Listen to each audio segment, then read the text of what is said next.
Mi nombre es Rodrigo Silva, tengo 68 años. Y hace 3 días mi nuera le gritó a mi hijo, «Elige, yo o tu padre». Él la eligió a ella, como yo sabía que iba a pasar. Pero lo que ninguno de los dos imaginaba es que yo tenía preparada una sorpresa que iba a cambiar sus vidas para siempre. Esa misma noche cerré mi casa, vendí todo lo que tenía y desaparecí sin dejar rastro. Ahora están desesperados buscándome, pero es demasiado tarde. Te voy a contar por qué tomé la decisión más radical de mi vida, y cómo un grito de ira se convirtió en el error más costoso que mi familia jamás cometió. Todo empezó el lunes pasado, cuando llegué sin avisar a la casa de mi hijo Matías para devolverle una herramienta que me había prestado. Era una tarde tranquila de enero, hacía calor, y pensé que tal vez podíamos tomar unos mates juntos como hacíamos antes, cuando él todavía me respetaba. Toqué el timbre y escuché voces alteradas adentro. Mi nuera Lorena estaba gritando como una loca. «Estoy harta de que tu padre venga acá cuando se le antoja», le gritaba a Matías. «Estoy harta de que opine sobre cómo criamos a nuestros hijos. Estoy harta de que me mire con esa cara de desaprobación». Yo me quedé parado en la entrada, con la llave inglesa en la mano, escuchando cómo mi propia nuera me destrozaba sin saber que yo estaba ahí. «Pero Lorena, es mi papá», escuché que decía Matías con una voz débil, sin convicción. «No podemos prohibirle que venga a ver a sus nietos». «Claro que podemos», le gritó ella aún más fuerte. «Esta es nuestra casa, no la suya, y si vos no te animás a ponerle límites, lo voy a hacer yo». Ahí fue cuando pronunció las palabras que lo cambiaron todo para siempre. «Matías, ¿me escuchás bien? O ponés a tu padre en su lugar, o yo me voy de esta casa con los chicos. Elegí, yo o tu padre. No podemos vivir los dos en tu vida». Me quedé helado. Después de 68 años de vida, después de haber criado a ese hijo con amor y sacrificio, después de haber sido abuelo presente para sus hijos, mi propia nuera me estaba convirtiendo en un ultimátum, como si yo fuera un problema que había que resolver, una molestia que había que eliminar. Escucha esta historia hasta el final, porque lo que pasó después va a sorprenderte tanto como me sorprendió a mí. Y contame desde qué ciudad me estás escuchando, porque esta historia puede pasarle a cualquier padre que haya entregado todo por su familia. Matías tardó exactamente 10 segundos en responder. 10 segundos que duraron una eternidad. 10 segundos en los que mi hijo decidió quién era más importante en su vida. 10 segundos que definieron el final de nuestra relación para siempre. «Tenés razón, Lorena», le dijo con una voz que no reconocí. «Voy a hablar con papá. Le voy a explicar que tiene que respetar nuestros límites». En ese momento yo toqué el timbre. Se hizo un silencio sepulcral adentro de la casa, como si hubieran pausado el mundo. Después de unos minutos que me parecieron horas, Matías abrió la puerta con una cara que jamás le había visto. Parecía avergonzado, nervioso, como un chico que acababa de ser descubierto haciendo algo malo. «Hola, papá», me dijo sin mirarme a los ojos, enfocando la vista en algún punto detrás de mí. «¿Qué andas haciendo por acá?» Como si yo fuera un vendedor ambulante que aparece sin invitación, como si mi presencia en la casa de mi propio hijo fuera algo extraño que requería explicación. «Vine a devolverte la llave inglesa que me prestaste», le dije, extendiéndole la herramienta con una mano que me temblaba ligeramente. «Y pensé que podíamos charlar un rato, como hacíamos antes». Las últimas palabras me salieron con un dejo de nostalgia que no pude evitar. «Che, papá, justamente quería hablar con vos», me dijo, todavía evitando mi mirada como si mis ojos fueran demasiado incómodos de enfrentar. «¿Podemos sentarnos en el jardín?» Su tono era el de alguien que está a punto de dar una mala noticia, el de un médico que va a explicar un diagnóstico complicado. Nos sentamos en las 2 sillas de plástico que yo mismo le había regalado cuando se mudó a esa casa. Lorena nos miraba desde la ventana de la cocina con una cara de satisfacción que me dio escalofríos. «Papá», empezó Matías con una voz que sonaba ensayada. «Lorena y yo estuvimos hablando y sentimos que a veces invadís un poco nuestro espacio». Invadía su espacio. Yo, que había pagado el anticipo de esa casa, Yo que había cuidado a sus hijos cuando ellos no podían. Yo que había reparado todo lo que se rompía sin cobrarles un peso. ¿Cómo invado su espacio?, le pregunté, aunque ya sabía la respuesta. Bueno, por ejemplo, cuando venís sin avisar, o cuando opinás sobre cómo educamos a los chicos, o cuando criticás las decisiones que tomamos como pareja. Cada palabra era como una bofetada. Cada acusación era más injusta que la anterior. Matías, le dije, yo nunca critiqué nada. Cuando vengo acá, juego con mis nietos, los ayudo con la tarea, arreglo lo que se rompe y me voy. ¿Eso es invadir? No, papá, pero a veces tu manera de ayudar nos hace sentir que pensás que no sabemos hacer las cosas solos. Era increíble. Mi manera de ayudar los molestaba. Mi amor de abuelo los incomodaba. Mi presencia en la vida de mis nietos era vista como una invasión. ¿Y qué es lo que quieren que haga?, le pregunté, aunque temía la respuesta. Queremos que respetes que somos una familia independiente, que antes de venir, llames y preguntes si podés venir, que cuando estés acá, no opines sobre cómo manejamos la casa o cómo criamos a los chicos. Era como si me estuvieran leyendo un reglamento para visitantes. ¿Y si yo no acepto esas condiciones?, le pregunté. Matías se puso pálido. Papá, no me hagas esto más difícil de lo que ya es. Por favor, trata de entender. Entiendo perfectamente, hijo. Entiendo que tu mujer te hizo elegir entre ella y yo, y vos la elegiste a ella. Se quedó callado. No negó nada porque era la verdad. Papá, yo no te estoy eligiendo a vos o a ella. Estoy eligiendo la paz en mi familia. Matías, yo soy tu familia también, o era hasta hace 5 minutos. Me levanté de la silla y caminé hacia la puerta. Papá, espera, me gritó. No te vayas enojado. Podemos encontrar una manera de que esto funcione. Me di vuelta y lo miré a los ojos por última vez. Hijo, no hay manera de que esto funcione. Tu mujer me acaba de echar de tu vida y vos se lo permitiste. No hay vuelta atrás. Esa noche, en la soledad de mi casa, tomé la decisión más importante de mis 68 años. Si mi familia no me quería, yo tampoco los iba a querer. Si creían que podían vivir mejor sin mí, les iba a dar el gusto, pero no de la manera que ellos esperaban. Me senté en la mesa de la cocina, donde tantas veces había compartido desayunos con Beatriz, donde había ayudado a Matías con las tareas del colegio, donde había planeado todos los momentos importantes de nuestra familia. Ahora esa misma mesa iba a ser el escenario de la decisión que cambiaría todo para siempre.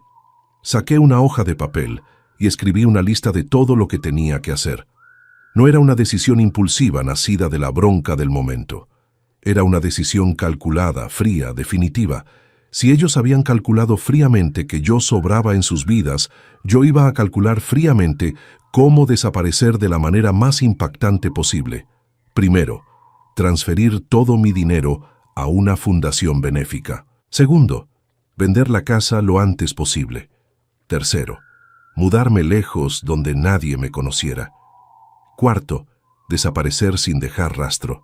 Quinto, escribir una carta que les explicara exactamente lo que habían perdido por echarme. Mientras escribía cada punto, sentía una mezcla extraña de tristeza y liberación. Tristeza por el final de una relación que había durado toda mi vida, pero liberación de una situación que me había estado ahogando durante años. Por primera vez en mucho tiempo, sentía que tenía el control de mi propio destino. Para que entiendas bien esta historia, tengo que contarte quién soy y por qué la decisión de mi hijo me dolió tanto. Durante 40 años, trabajé como electricista en una empresa del Estado. Me levantaba todos los días a las 6 de la mañana. Me ponía el uniforme azul con mi nombre bordado y me iba a arreglar los problemas eléctricos de medio barrio. Mi esposa Beatriz trabajaba como secretaria en una escuela primaria. La conocí en 1975, en una fiesta de Año Nuevo. Tenía 22 años, ojos verdes que brillaban cuando se reía y una manera de hablar que me enamoró desde la primera conversación. Nos casamos 2 años después, en febrero del 77. Matías llegó a nuestras vidas en octubre del 80. Cuando nació, después de 18 horas de trabajo de parto, pensé que me iba a explotar el corazón de felicidad. Pesaba 3 kilos 400 gramos. Tenía pelo negro como el mío y los ojos verdes de su mamá. Me prometí que iba a ser el mejor papá del mundo. Los primeros años de Matías fueron intensos y hermosos. Cuando cumplió 2 años, compramos esta casa en Villa del Parque. 4 ambientes, patio, parrilla, garage. Para nosotros era un palacio. Yo mismo fui haciendo las reparaciones los fines de semana, y Matías me acompañaba siempre, preguntando para qué servía cada herramienta. Matías era un chico inteligente que destacaba en el colegio. Cuando terminó el secundario, quiso estudiar ingeniería industrial. Los años universitarios fueron duros económicamente, pero Beatriz y yo estábamos de acuerdo en que la educación era la mejor inversión. Cuando se recibió en el 2005, organizamos una fiesta familiar que fue una de las noches más orgullosas de mi vida. Durante el brindis, Matías dijo: «Todo lo que soy, se los debo a ustedes». Beatriz y yo lloramos de emoción. Lorena apareció un año después. Cuando me la presentó, me pareció una chica bonita, educada, pero había algo distante en ella. Los primeros encuentros fueron cordiales pero fríos. Era como si estuviera evaluando si nuestro nivel social estaba a la altura de sus expectativas. Beatriz me comentaba: «Esa chica me parece pretenciosa. ¿Viste cómo miró la vajilla? ¿Viste cómo arrugó la nariz cuando le serví vino en vaso?». Yo le decía que le diera tiempo, pero Beatriz tenía razón. Se casaron en el 2008. Fue una ceremonia elegante pero fría, donde nosotros nos sentimos como invitados de segunda categoría. La lista de invitados de Lorena triplicaba la nuestra. Durante el brindis, el papá de Lorena habló sobre elevarse por encima de las circunstancias. Beatriz murió 10 meses después, en septiembre del 2009. Un infarto fulminante mientras se duchaba. El dolor fue indescriptible. Durante 32 años había sido mi compañera, mi mejor amiga. Perdí a la mitad de mi alma ese día. Matías y Lorena me acompañaron durante el duelo, pero de maneras muy diferentes. Matías venía a verme seguido, me traía comida preparada, se quedaba a hacerme compañía. Lorena cumplía con las formas, me llamaba para preguntar cómo estaba. Venía a las fechas importantes, pero siempre con esa frialdad característica suya. Durante el velorio, mientras yo lloraba desconsoladamente al lado del cajón de Beatriz, Lorena le susurró a una de sus amigas: «Pobre don Rodrigo, va a estar muy solo de ahora en adelante». No era un comentario compasivo, era una constatación práctica. Para ella, yo me había convertido oficialmente en un viudo necesitado que iba a requerir atención. Los años que siguieron a la muerte de Beatriz fueron de lenta reconstrucción emocional. Matías fue fundamental en ese proceso. Venía a almorzar todos los domingos, me llevaba a caminar, me incluía en sus planes de fin de semana. Lorena lo acompañaba porque no tenía opción, pero era evidente que mi compañía le resultaba incómoda. En el 2011, Lorena quedó embarazada de Lucas. Durante el embarazo, su actitud hacia mí se volvió aún más distante. Era como si mi futuro rol de abuelo representara una amenaza para su autonomía como madre. Cuando yo me ofrecía a ayudar con los preparativos para el bebé, ella declinaba educadamente. «No se moleste, don Rodrigo, ya tenemos todo controlado». Lucas nació en febrero del 2012, y con él llegó la época más hermosa y más complicada de mi relación con la familia de mi hijo. Por un lado, ser abuelo me devolvió una alegría que no sentía desde la muerte de Beatriz. Ese nieto precioso se convirtió en el centro de mi universo, en la razón para levantarme cada mañana con ganas de vivir. Pero por otro lado, Lorena empezó a mostrar abiertamente su incomodidad con mi presencia en la vida de su hijo. Cada sugerencia que yo hacía sobre el cuidado del bebé era recibida como una crítica. Cada regalo que le compraba era evaluado y muchas veces descartado. Cada momento que pasaba con Lucas era cronometrado y limitado. «Don Rodrigo, los bebés necesitan rutina», me decía cuando yo proponía llevarlo al parque. «Don Rodrigo ya comió suficiente», me decía cuando yo le daba la mamadera. «Don Rodrigo está muy estimulado», me decía cuando yo jugaba con él. Todo lo que yo hacía como abuelo era visto como una interferencia en su maternidad. Matías trataba de mediar entre nosotros, pero era evidente que estaba en una posición muy incómoda. No quería contradecir a su esposa, pero tampoco quería lastimar a su padre. Su estrategia era minimizar los conflictos, evitar las situaciones tensas, buscar compromisos que no conformaban a nadie completamente. Después del funeral, Matías me propuso que me fuera a vivir con ellos. «Papá, no te podés quedar solo en esa casa tan grande. Vení con nosotros, aunque sea hasta que te acostumbres». Pero yo no quise. Sabía que Lorena no estaba de acuerdo con la propuesta.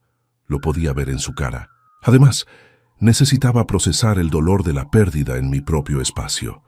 Los primeros años después de la muerte de Beatriz fueron los más duros de mi vida. La casa se sentía vacía, los domingos se hacían eternos, las noches eran interminables. Pero Matías venía a visitarme seguido. Los sábados a la tarde, los domingos para almorzar. Todavía no tenían hijos, así que podíamos pasar horas charlando, recordando a Beatriz, planeando el futuro. Cuando Lorena quedó embarazada de su primer hijo, Lucas, en el 2014, yo me emocioné como un chico. Iba a ser abuelo por primera vez. Durante el embarazo, ayudé a Matías a armar la cunita, a pintar el cuarto del bebé, a comprar todo lo necesario. Lorena parecía agradecida con mi ayuda, aunque siempre había una cierta distancia en su trato conmigo. Lucas nació en febrero del 2015, un bebé precioso de ojos marrones y pelo oscuro como su papá. Cuando lo conocí en el hospital, sentí que mi corazón se llenaba de una alegría que no experimentaba desde la muerte de Beatriz. Era mi nieto, mi sangre, la continuación de nuestra familia. Los primeros meses fueron hermosos. Yo iba a visitarlos 2 veces por semana, siempre llevando algo. Pañales, leche, juguetes, cualquier cosa que pensara que podía necesitar. Cuidaba a Lucas mientras Lorena se bañaba o cocinaba.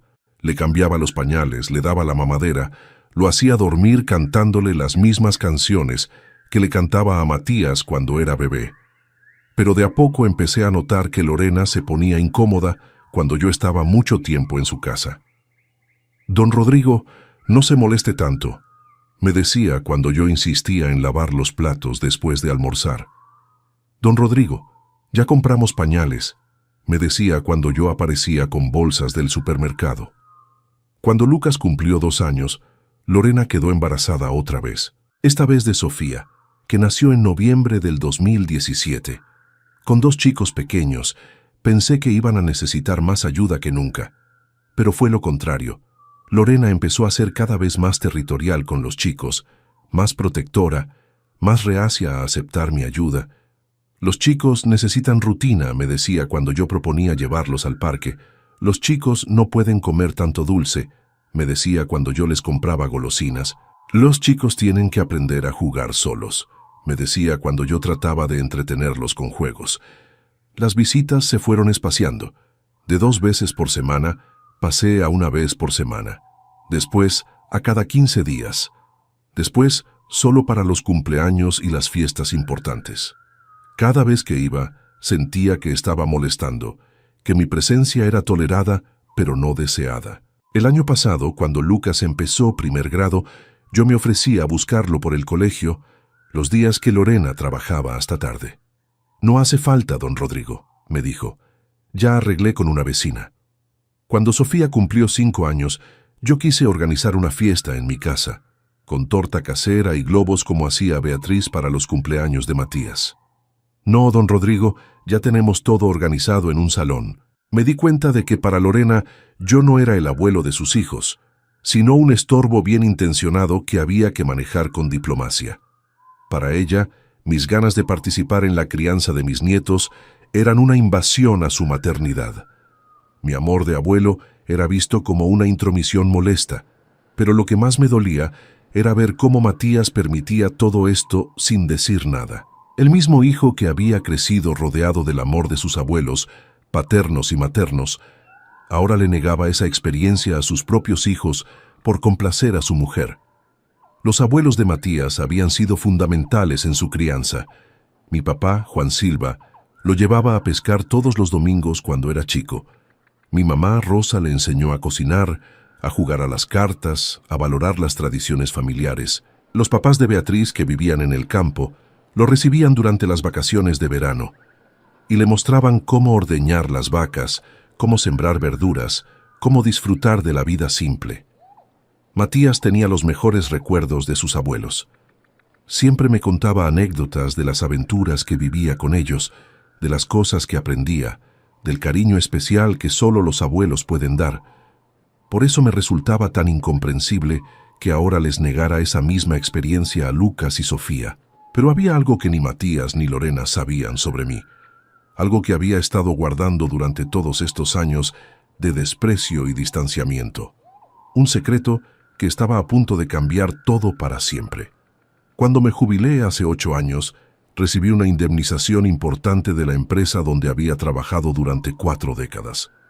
400,000 pesos, que en esa época era mucho dinero. En lugar de gastarlo en viajes o en caprichos, decidí invertirlo en algo que sabía que iba a crecer: departamentos pequeños para alquilar. Con ese dinero, y un crédito que saqué poniendo mi casa como garantía, compré 3 departamentos de un ambiente en una zona que estaba empezando a valorizarse.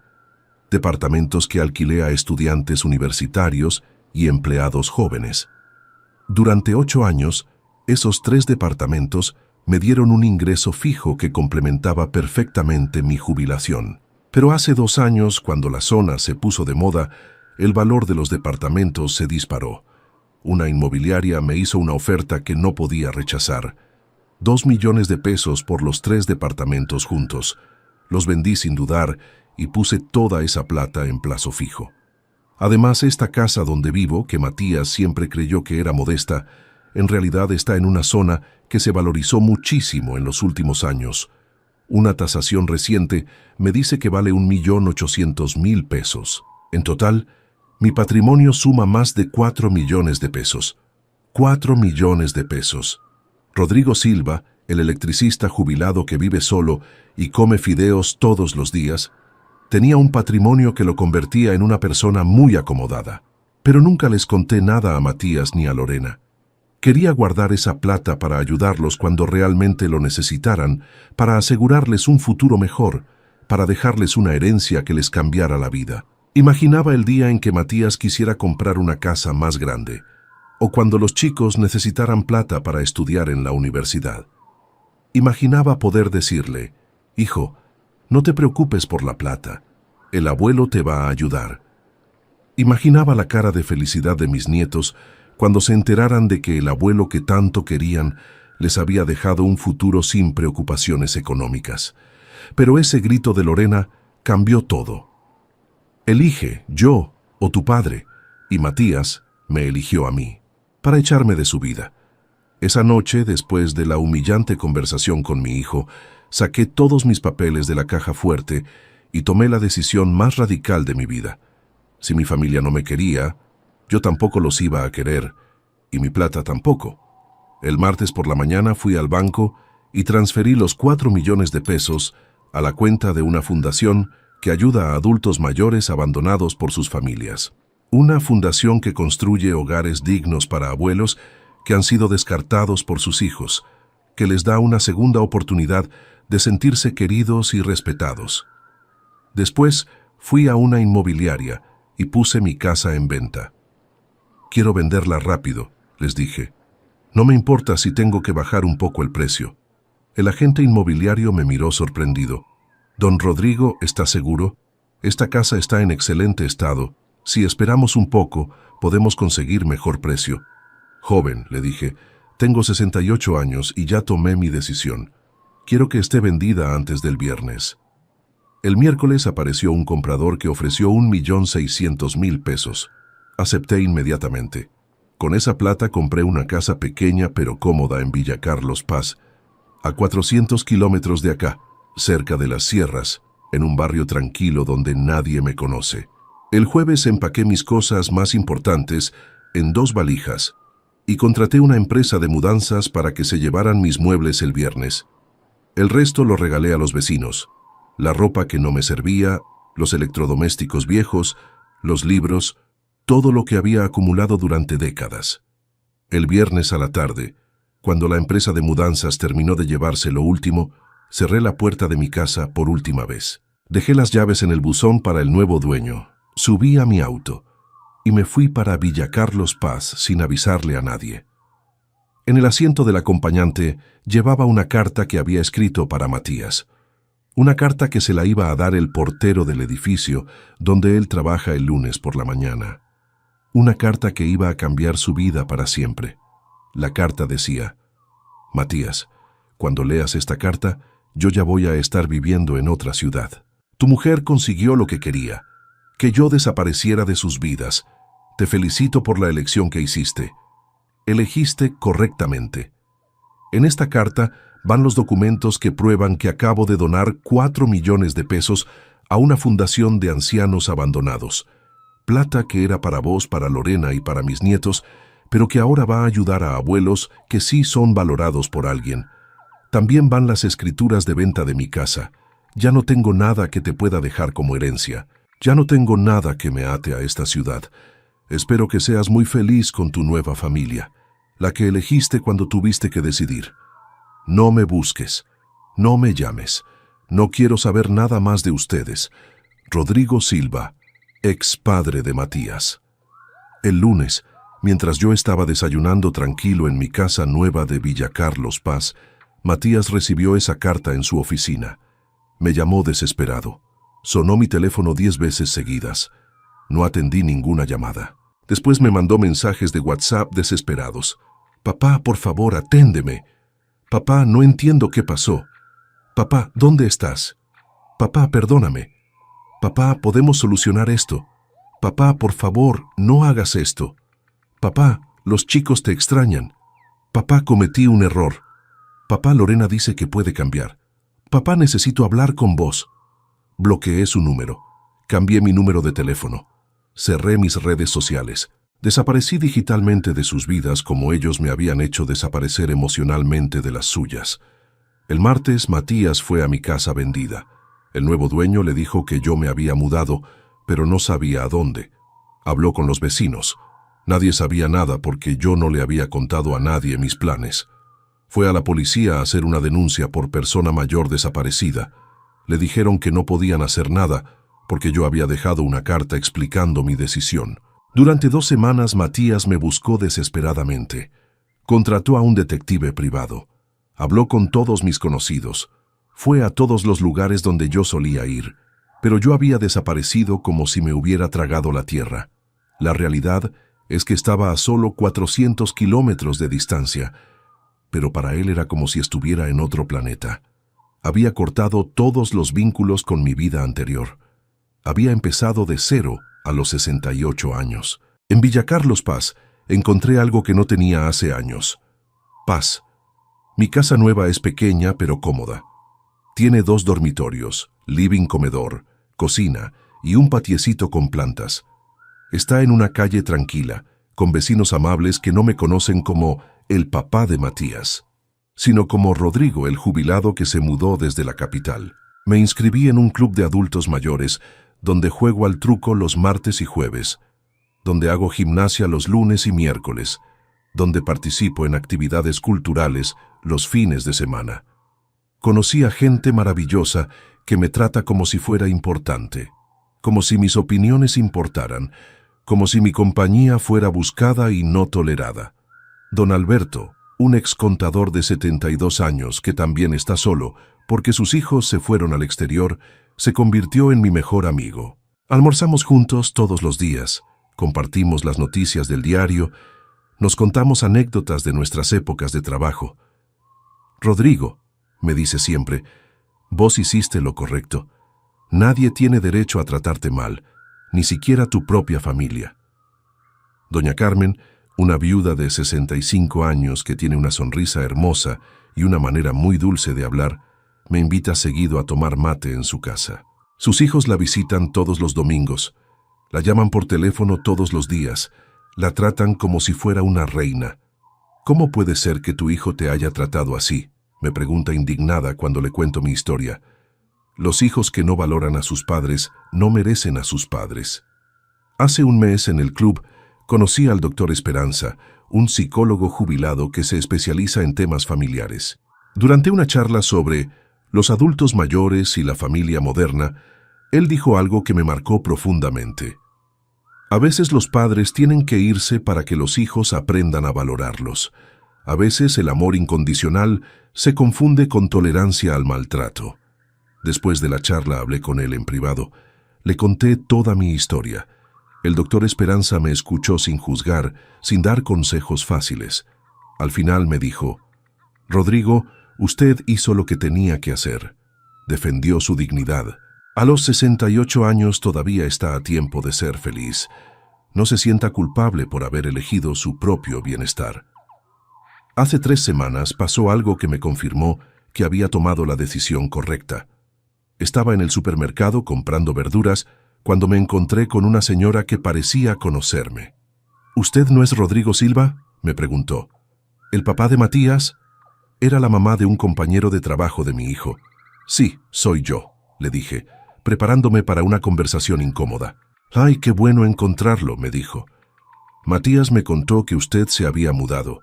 Dice que lo extraña muchísimo, que cometió un error terrible, que no sabe cómo contactarlo. Me dio la dirección de mi hijo y me pidió que por favor lo llamara. Está muy mal, don Rodrigo, muy arrepentido». Esa noche pensé mucho en lo que me había dicho esa señora. Matías estaba arrepentido. Me extrañaba. Había reconocido que cometió un error. Parte de mi corazón se ablandó. Después de todo, era mi hijo, mi único hijo. ¿No merecía una segunda oportunidad? Pero después recordé el grito de Lorena: «Elige, yo o tu padre». Y recordé la respuesta inmediata de Matías: «Tenés razón, Lorena». Y recordé su cara de alivio cuando me echó de su vida con excusas diplomáticas. No había sido una decisión impulsiva. Había sido una decisión calculada, fría, meditada. Al día siguiente llamé al doctor Esperanza y le conté sobre el encuentro en el supermercado. «Doctor», le dije, «¿usted cree que debería darle una oportunidad a mi hijo?». Su respuesta me tranquilizó. «Rodrigo, el arrepentimiento que viene después de las consecuencias no es arrepentimiento genuino. Es pánico. Su hijo no la extraña a usted. Extraña la seguridad económica que usted representaba sin saberlo». Tenía razón. Matías había descubierto por la carta que yo tenía 4 millones de pesos que ahora había donado. Su desesperación por encontrarme no era por amor filial, era por la herencia que acababa de perder. Si yo hubiera sido un jubilado pobre, habría movido cielo y tierra para buscarme. Lo dudo. Ayer, exactamente 3 meses después de mi mudanza, recibí una carta certificada en mi nueva dirección. Era de Matías. No sé cómo consiguió mi dirección, pero la había conseguido. La carta era larga, emotiva, llena de pedidos de perdón y promesas de cambio. «Papá», decía la carta, «estos 3 meses han sido los peores de mi vida. Me di cuenta de lo importante que sos para mí, para Lorena, para los chicos. Lucas pregunta por vos todos los días. Sofía dice que extraña los cuentos que le contabas. Lorena reconoce que se equivocó, que te trató mal, que quiere pedirte perdón personalmente. Papá, entiendo que estés enojado conmigo. Entiendo que te lastimé profundamente. Pero por favor, dame una oportunidad de arreglar las cosas. Vení a casa, o decime dónde estás para ir a verte. Podemos empezar de nuevo. Podemos construir la relación que vos y los chicos merecen». Papá, también entiendo que donaste toda tu plata por enojo, y está bien. No me importa la herencia. Solo me importa tenerte de vuelta en nuestras vidas. Por favor, no me hagas pagar para siempre un error que cometí en un momento de confusión. La carta terminaba con una foto de Lucas y Sofía sosteniendo un cartel que decía: «Abuelo Rodrigo, te amamos. Volvé, por favor». Era una imagen desgarradora, diseñada para tocarme el corazón, para quebrar mi resistencia, pero no funcionó. Porque ahora, después de 3 meses de vivir sin el desprecio constante, sin la sensación de estar molestando, sin la humillación de ser tolerado, he descubierto algo maravilloso. Se puede ser feliz sin familia si la familia no te hace feliz. Cuando Sofía nació 2 años después, en el 2014, pensé que las cosas iban a mejorar, que tener 2 nietos iba a suavizar el corazón de Lorena, que iba a entender la importancia de que los chicos tuvieran una relación cercana con su abuelo. Pero fue exactamente lo contrario. Con 2 hijos pequeños, Lorena se volvió aún más protectora de su territorio maternal. Los chicos no pueden comer dulces antes de la cena, me decía cuando yo les llevaba caramelos. Los chicos no pueden jugar tan fuerte, se van a lastimar, me decía cuando yo los hacía volar por el aire. Los chicos tienen horarios de siesta que no se pueden alterar, me decía cuando yo proponía actividades divertidas. Cada visita se convertía en un campo minado donde yo tenía que caminar con cuidado para no pisar ninguna de las reglas no escritas que Lorena había establecido. Lucas y Sofía eran niños normales, divertidos, cariñosos, pero yo solo podía disfrutar de ellos dentro de los parámetros estrictos que su madre había definido. El punto de quiebre llegó el año pasado, durante el cumpleaños de Lucas. Mi nieto cumplía 8 años y yo quería regalarle algo especial. Una bicicleta nueva que había visto en una vidriera y que sabía que lo iba a volver loco de alegría. Era una BMX azul con detalles plateados, rodado 20, perfecta para un chico de su edad.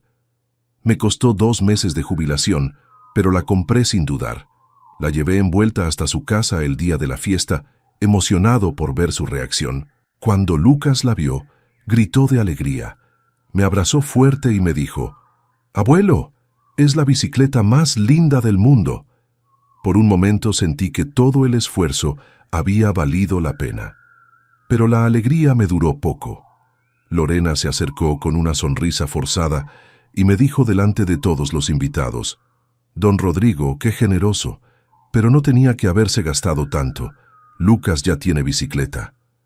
Era mentira. Lucas tenía una bicicleta vieja y chica que le había quedado de cuando tenía 5 años. Esa noche, después de la fiesta, escuché por casualidad una conversación telefónica de Lorena con su hermana.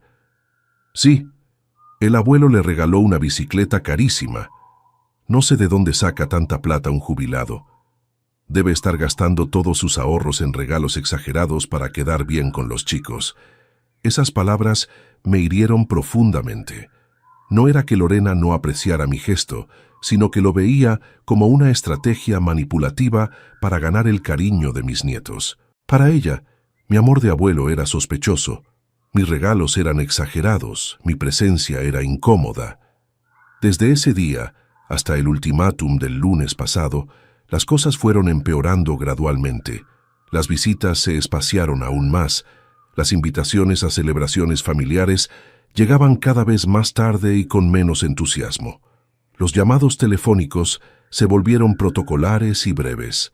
Yo me sentía como un extraño en la vida de mi propia familia. Pero había algo que ni Matías ni Lorena sabían sobre mí. Algo que había estado guardando durante todos estos años de desprecio y distanciamiento. Un secreto que estaba a punto de cambiar todo para siempre. En Villa Carlos Paz encontré algo que no tenía hace años. Paz. Mi casa nueva es pequeña pero cómoda. Tiene 2 dormitorios, living comedor, cocina y un patiecito con plantas. Me inscribí en un club de adultos mayores donde juego al truco, hago gimnasia y participo en actividades culturales. Conocí gente maravillosa. Don Alberto, un ex contador de 72 años, se convirtió en mi mejor amigo. La familia de sangre no siempre es la familia del corazón, me dice. A veces hay que buscar tu propia tribu. Doña Carmen, una viuda de 65 años, me invita a tomar mate. Sus hijos la visitan todos los domingos, la tratan como una reina. ¿Cómo puede ser que tu hijo te haya tratado así?, me pregunta. Los hijos que no valoran a sus padres no los merecen. En el club me pusieron a cargo del taller de reparaciones. Los martes por la mañana arreglo electrodomésticos gratis. También me inscribí en computación y tengo mi canal de YouTube, donde enseño reparaciones eléctricas. Ya tengo 300 suscriptores. Conocí a Elena, una señora de 65 años, que se mudó después de enviudar. Sus hijos viven en el exterior. Nos hicimos muy buenos amigos. Lo que más me gusta de nuestra amistad, me dijo, es que no tenemos que fingir ser felices. Aquí no tengo que fingir nada. Durante años fingía que no me molestaban los desprecios de Lorena, que no me dolían las restricciones, que estaba contento con las migajas de atención. Ahora puedo ser yo mismo sin presión. El domingo organizamos un asado comunitario. Vinieron más de 60 personas. Mientras miraba a toda esa gente genuinamente feliz, pensé en las cenas familiares donde todos fingíamos pasarla bien. ¿Qué diferencia entre una alegría fingida y una real? En el club de adultos mayores soy el tesorero de la comisión directiva. Organizo viajes grupales a las sierras, coordino torneos de truco, ayudo a otros jubilados que están pasando por problemas familiares similares al mío. Me siento útil, valorado, respetado. ¿Sabes qué descubrí?